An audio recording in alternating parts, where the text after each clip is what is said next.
Europe votes. What do the Conservatives want?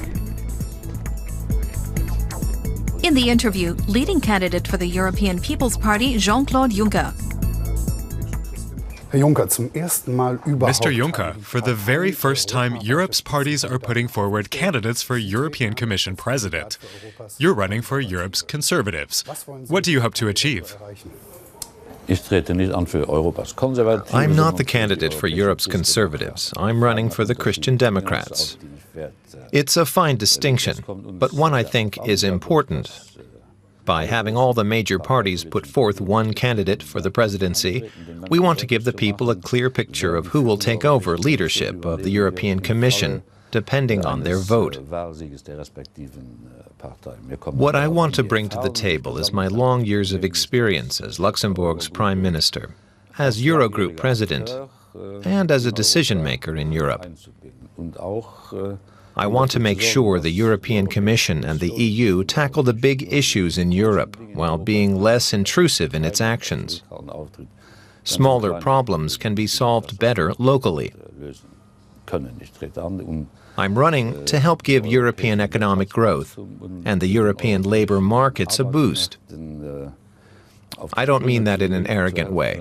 I think that by combining budget consolidation with structural reform, with repaired growth policies, we can more dependably shape Europe's economic growth. If you become European Commission President, meaning the political chief of the EU administration, what are the first things you'd change about the EU?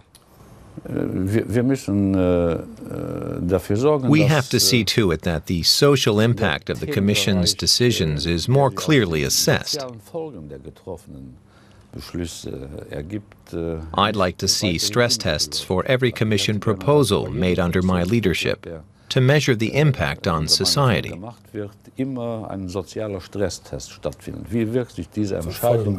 We need to know how these decisions that we put before the member states, or that come from the European Parliament, actually affect people's lives. How do they affect growth potential in different regions? What concrete effects do our decisions have on people's jobs? These are things we have to look at, because not enough attention has been paid to Europe's socio-economic dimensions when it comes to domestic markets or the common currency zone.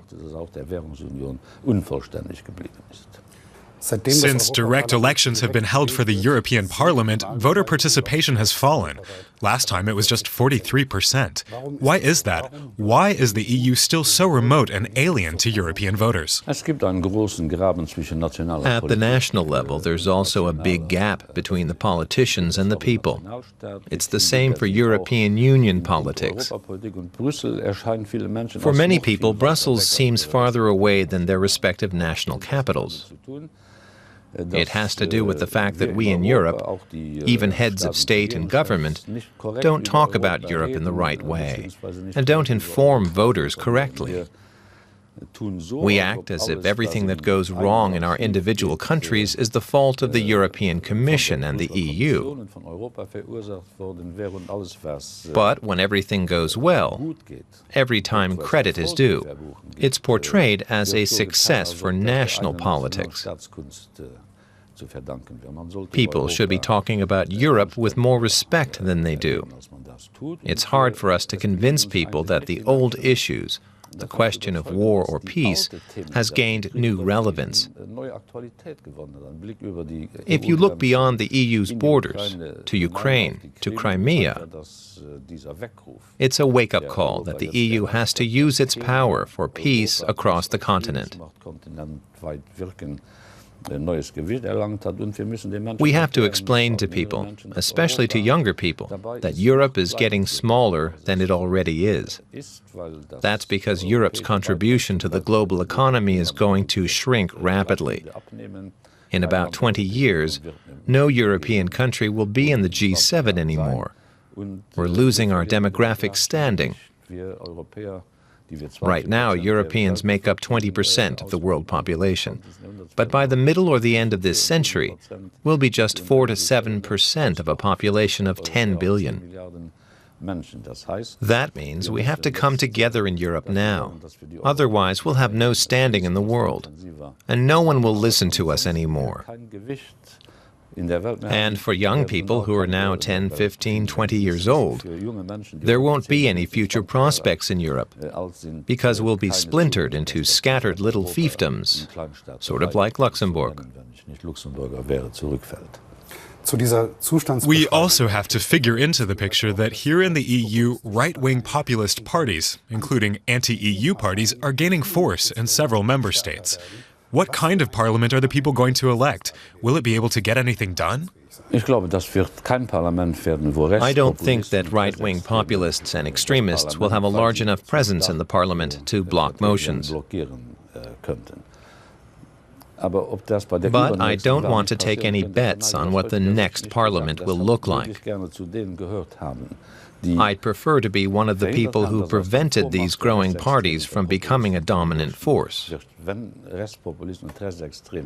If they did become a dominant presence in Brussels, with the power to block EU legislation, their refusal to cooperate would mean ongoing paralysis for European politics.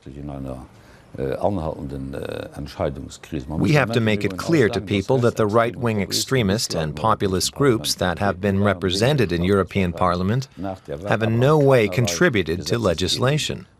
They just sit there and moan about Europe while doing nothing to improve it. Mr. Juncker, you were Luxembourg's Prime Minister for 18 years, Eurogroup President for 8 years. Your work is respected by people across Europe, across political parties. So why are you running for office again at age 60? You could be spending your time writing clever books about the EU. But I'd rather be doing clever things for the EU. I'll probably have enough time later to write books, and I'm already looking forward to it. But for now, I want to use my knowledge of Europe, my long immersion in European sensitivities, to help shape Europe's future. Vielerorts gerne einbringen für die Gestaltung europäischer Zukunftsprojekte. I also want to help make Europe a better place for its citizens, to focus on our central European duties. It often annoys me when I see that the EU is met with admiration and approval outside of Europe, while here in Europe, that's not the case. Outside Europe, we encounter approval because we've managed to bring about peace on the continent, because we've managed to create the European single market, the world's largest, which is something no one thought we could do, and because we managed to bring together 18 national currencies into one unified European currency, the euro. Having the euro, which has remained stable this whole time, is one of the EU's highest political achievements, and it's something that will continually protect Europe from the dangers of the future. You mentioned the events in Ukraine. The EU sees itself coming up against Russian neo-imperialism in Ukraine, in Moldova, in the Caucasus.